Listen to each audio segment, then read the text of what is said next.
Nous voyons en Caïn un homme très religieux, un homme qui, dans sa propre ligne, est un homme très pieux, un homme qui reconnaît et regarde Dieu comme l'objet de son adoration. Tandis que Caïn considérait le résultat de ses labeurs en ses fruits des champs et des arbres, il choisit probablement les meilleurs. Il distingua les plus parfaits. Il prépara un sacrifice qui répondait à son idée la plus haute de ce qui peut être digne de Dieu. Nous lui ferons crédit de cela. Et je pense très vraisemblablement que c'est exactement ce qu'il fit. Il apporta ce qu'il avait pu trouver de meilleur et chercha à le rendre de cette manière, rendre son culte à Dieu, rendre honneur à Dieu. Il cherchait la vie dans cette ligne-là.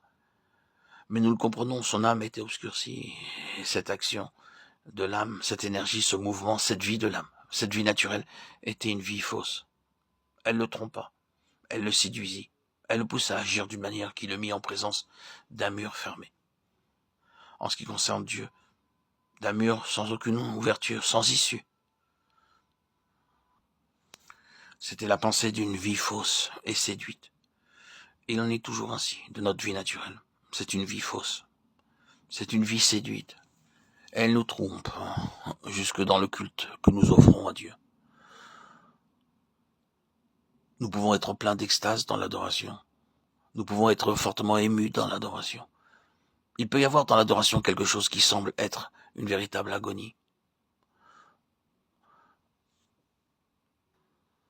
Il y a de nombreuses cérémonies où on célèbre le Corpus Christi.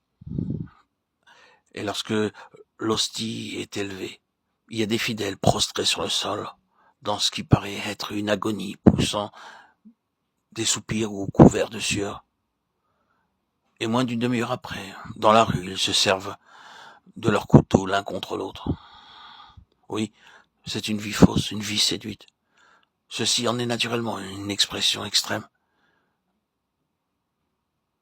Mais nous pouvons voir les mêmes choses sous des formes plus modérées. La sincérité n'est pas nécessairement réalité. Il nous faut discerner. Nous pouvons avoir de bons sentiments, de très bons sentiments. C'est ce qu'avait Caïn. Mais ensuite, il tua. Notre vie propre est une vie séduite. Elle peut nous tromper. Jusque dans l'adoration. Elle nous amène à rien.